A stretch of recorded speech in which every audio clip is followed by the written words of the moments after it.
Okay, testing, C++, continuing with Chapter 5. In Chapter 5, we're going to be introducing the additional control structures of for statements, do while statements, and switch statements. And I'm on page 160.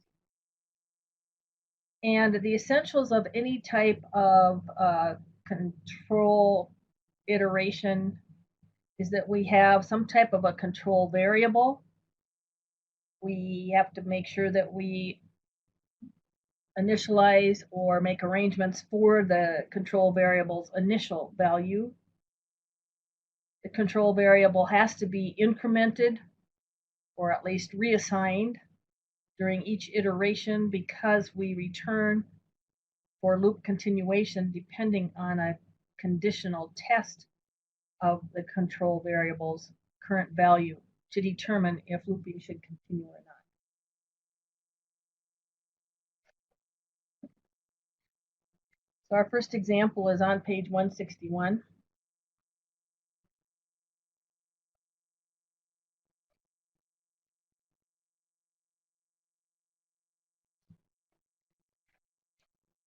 And this is a shared data file again.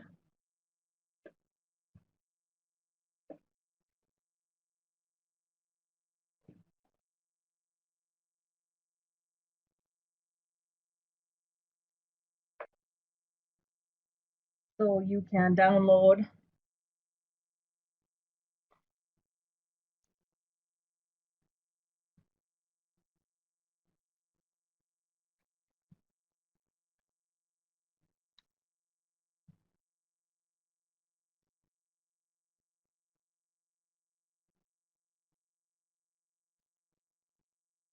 setting some lighting here. So you can download this and create a project and run the program if you wish. Sample output, of course, is demonstrated in your textbook. So in this application, it's a .cpp. It is not a header file. It is, we're using our namespace directive, int main, and I like to trace where does that end. Is there my ending brace? So now I'm looking at the body of this code. I have a positive unsigned int counter and it's initialized to 1, and I've got that already taken place here. And now we're going to enter a while loop. I have my condition of the while. My while will continue to repeat as long as a condition tests true. If for some reason the condition tests false to begin with, it would not execute even once. Now I'm scanning my condition and I want to make sure that I have made arrangements to pre-initialize or prime the variable or variables of the condition. They have to have initial values before I can test that. And I've made arrangements for that because when I initialized my unsigned int variable counter, I assigned it 1. So while 1 is less than or equal to 10, I'm starting the beginning of my loop, and here's the end of my while loop. I'm going to see out counter. Well, counter at this point is 1 and a space bar. There's no new line, so I'm continuing on the same line of text. But I increment counter with the ++ counter, and I'm at the end of the body of the loop, so I return to test the condition of the while again. Counter, is it less than or equal to 10? Yes, it's only 2. I'm going to see out 2 and a blank space is quoted, and increment 2, 3. I'm at the end of the while block, return to test the condition of the while. Counter is less than or equal to 10. Is that true? Yes. 3 is less than or equal to 10. So I'll process the body of the loop and output 3 with a quoted space and increment counter. 4 is less than or equal to 10, so allow output 4 and a quoted space. Increment counter to 5. 5 is less than or equal to 10. I'll process the body of the loop and output 5 with a quoted space and increment counter. Test the condition of the while, and 6 is less than or equal to 10, so I'll process the body of the loop, output 6 with a space bar quoted, and increment to 7. At the body of the loop, I return to while counter is less than or equal to 10. It is. I'm going to output 7 and a space bar, and increment 7 to 8. Return to the top of the loop, counter 8 is less than or equal to 10. I'll process the body of the loop, see out, output counter value of 8 and a space bar, and increment 8 to 9. 9 is less than or equal to 10. I'll output 9 as counter's current value and a space bar, and increment counter to 10. Counter is now 10, testing the condition of the while. 10 is less than or equal to 10, so I will process the body of a loop again, and I'll put 10 and a space bar. Counter is incremented to 11. Return to the top of the loop, and counter is not less than or equal to 10, it's 11. So I exit the body of the loop and begin immediately with the next offered statement, which is a cout end line, and clears my buffer.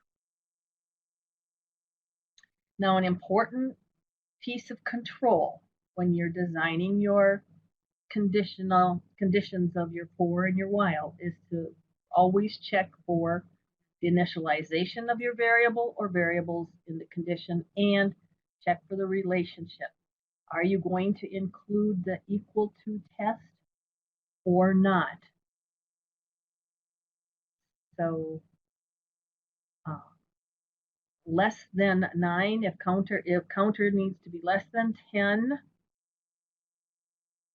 then 10 would not have printed out. So just be sure that you are making certain the number of iterations you want to control for, and that's very important to include or not include the equal to case, usually dependent on how you initialize your variable of the condition.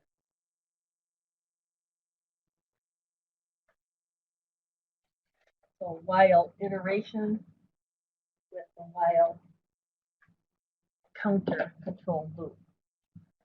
We also have for as our keyword in figure 5.2, a data shared file.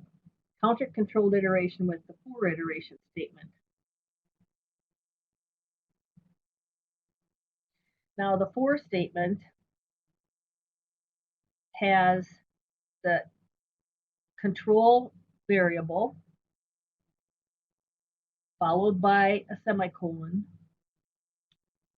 the condition of the for followed by a semicolon, and then the increment of the control variable, all in one statement. So it does make it rather neat for coding purposes.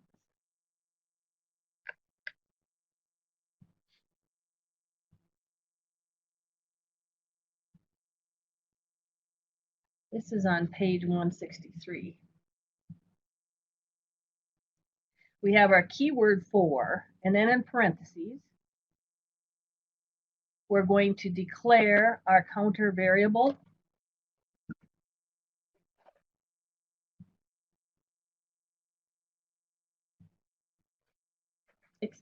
To its data type, and initialize it to its starting value.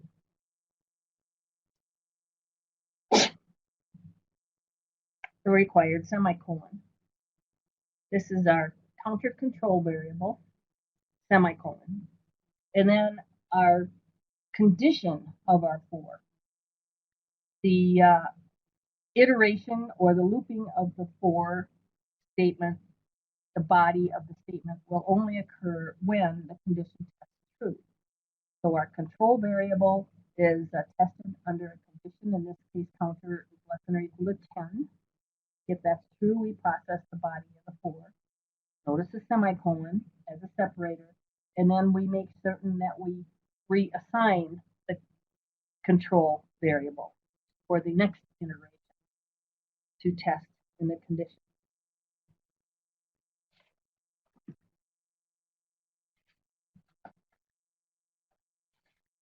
So our 4 counter example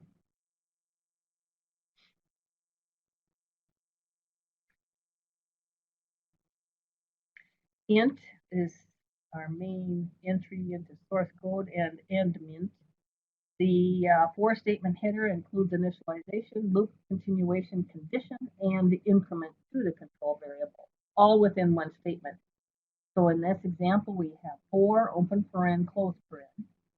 We have an integer counter initialized to 1, semicolon. Our condition is counter less than or equal to 10, end with the semicolon. The condition, if it tests true, we process the body of the loop. If not, we move to the next immediate line of code following the for loop. And then we increment our counter all within a single statement. Begin and end block of the 4. So in this example, counter is set equal to 1. While counter is less than or equal to 10, we're going to increment counter after we use it. So we have output counter will output 1. It's incremented to 2. Return to the top of the loop. Counter is now 2. It's less than 10. We're going to output it and increment. And 4, 5, 6, 7, 8, 9 is less than or equal to 10. So we'll output 9. Our counter increments to 10. We go to the condition. Counter is still true. It's less than or equal to 10. So we'll print 10. And counter will increment to 11. Counter is now greater than 11. We exit the body of the loop and return processing to the statement immediately following the for loop. And at this point, counter's value is no longer available. Counter is known only to the immediate loop iteration block that it's defined in. So counter is no longer available.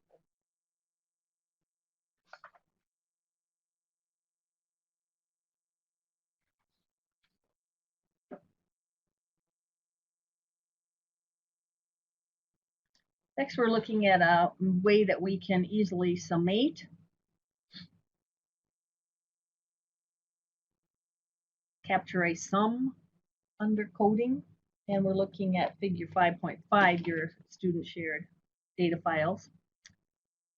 Here's main, begin, and end. I have a positive unsigned integer total, and it's been initialized to 0. Total even integers from 2 through 20.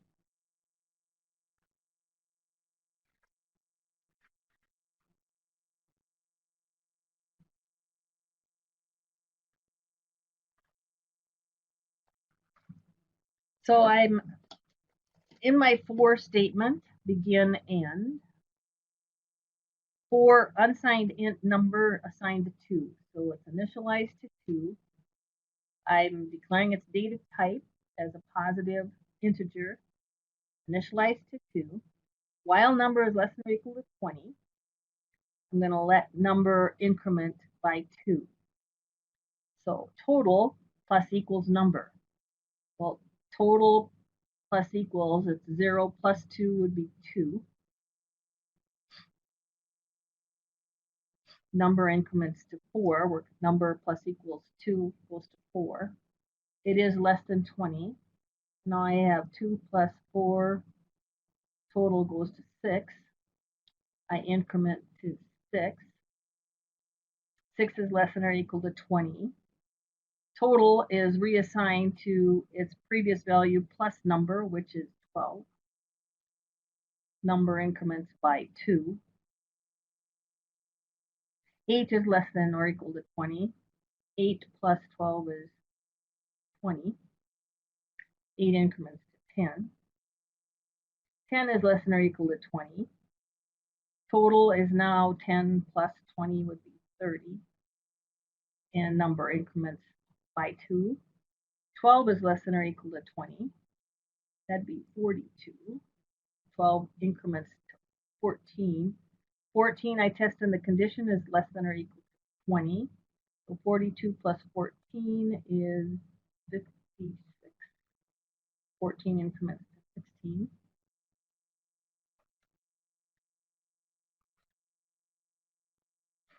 16 is less than 20. So I'm going to reassign total to 56 plus 16 is 72. 16 increments to 18. 18 tests less than or equal to 20. So total is incremented to 90. 18 increments to 20. 20 tests less than or equal to 20 as true.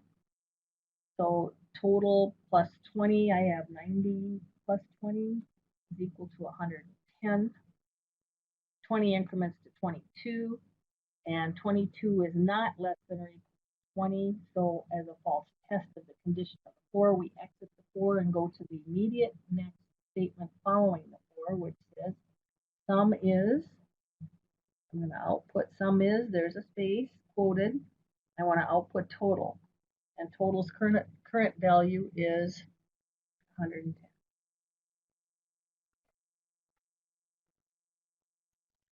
So on page 167, you'll see the sum is 110. So we were accumulating even numbers counting by 2 up to and including 20. And the output is 110.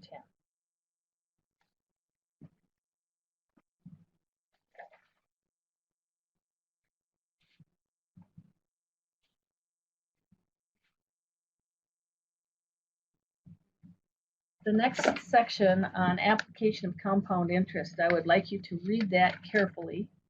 And there is a code sample. But because we have quite a discussion on precision of accuracy, double is discussed as being used in the figure 5.6, and it does cause some round off errors. And we're going to be focusing on our alternative code, which is figure 5.7 and 5.8. But please read through that because there's quite a discussion on floating point round off errors. And our alternative method, we have quite a discussion on how to manage monetary values with dollars and cents using only integer data types. Now, some things of interest in figure 5.6 are we've set the width with the stream manipulator set W width to 4. It specifies that the next value of output should appear at a field width of 4. So now we're able to kind of begin to tab across the page, if you will, and the next output item will be placed right justified in a field of 4. If for some reason the value is greater than 4 characters wide, it'll spill beyond, and so you want to just be careful how you handle that. Items by default are set right justified within the set width of 4, or set width of 10, or set width of 15. We also introduced that our variable amount is going to be printed to a fixed point value with a decimal point, and it's specified to a fixed point. And we make use of the set width of 20. Again, that's set width. We move over 20 spaces and place the next output value within that 20 kind of tabbed space width right justified. And we set our width with a set precision of 2 places following the decimal point. Set precision we have seen before. Set precision to 1 place following the decimal point, 3 places following the decimal point, and so on. In section figure 5.6, also notice that we make use of a call to POW, open paren, x comma y, close paren.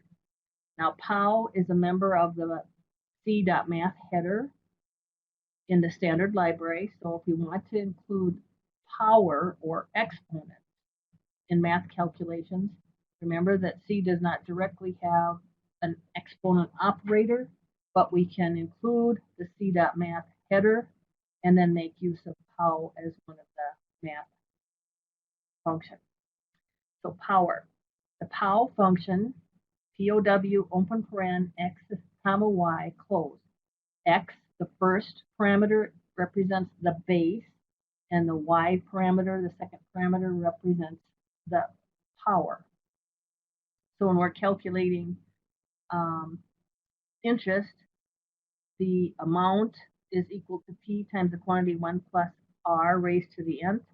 Remember, that's principal times 1.05, for example, or 1.5.25, whatever your rate is. P times the quantity 1.05 raised to the nth, where n represents the year. Well, then our code is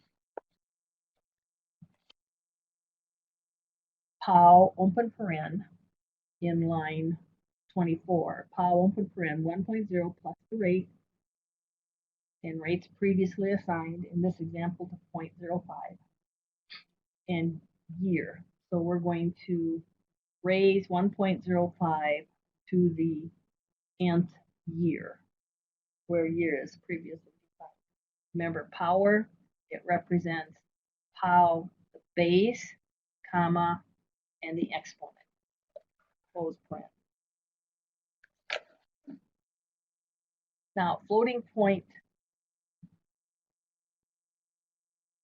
type variables of type float represent single precision floating point numbers. Think of floating point numbers as our data types of float or double, and have approximately 7 digits in most of today's systems. Variables of type double, which represent double precision floating point numbers, require twice as much memory as variables and provide approximately 15 significant digits on most of today's systems.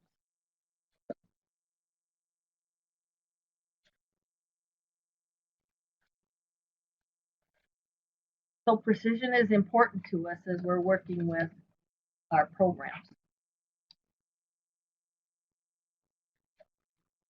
So be sure to continue to read through this section on floating point numbers, approximations, and warnings. In conventional arithmetic on page 70,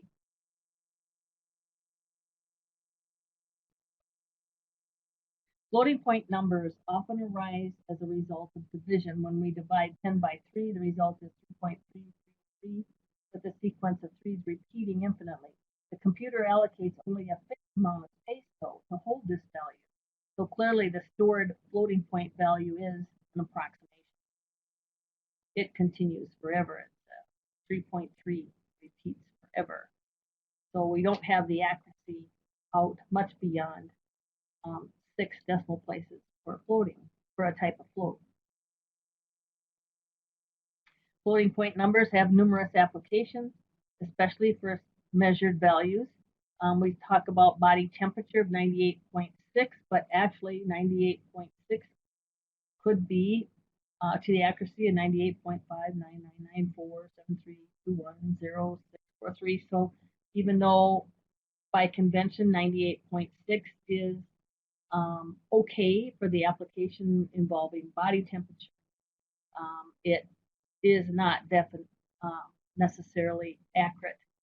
And because floating point numbers may not be precise, when we use floating point numbers for the balance of this book, we'll be using type double.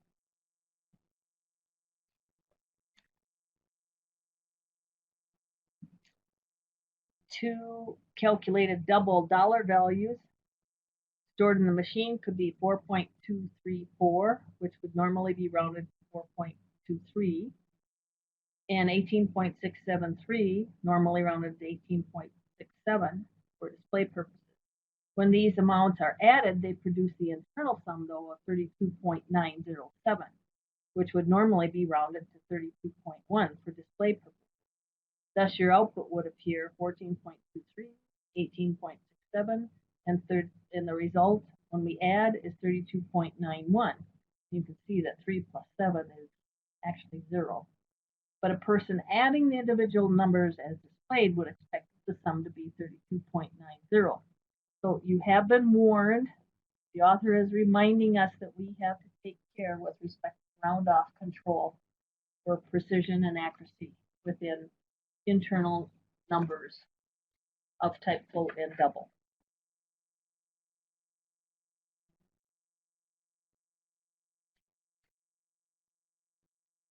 So we move to our next program on page 171. And I'm going to give you this little bit of synopsis prior to moving into this program, and then we'll break with the lecture and come back and dissect the code. In figure 5.6, there were our introduced representational errors and rounding issues. So if there were errors because we stored precise decimal amounts in interest rates as double. That's our declared data type. As you'll see in this section, we can avoid these errors by performing all calculations using integer arithmetic, even interest calculations. There was rounding of the floating point values. We cannot avoid rounding on interest calculations because they result in fractional pennies when working with dollar amounts. Those fractional pennies must be rounded to the 100th place. With integer arithmetic, we can be very precise, and have control over rounding without suffering the representational errors associated with any floating point calculation of data type float or double. In addition, there are many points in monetary calculations in which rounding may occur. For example, on a restaurant bill, the tax could be calculated on each individual item, resulting in many separate rounding operations, or it could be calculated only once on the total amount of the bill. Alternate approaches will yield likely different results. Performing monetary calculations with doubles can cause problems for organizations that require precise dollars amounts, such as banks, insurance companies, and businesses in general. For this reason, it's crucial to perform monetary calculations using integer arithmetic.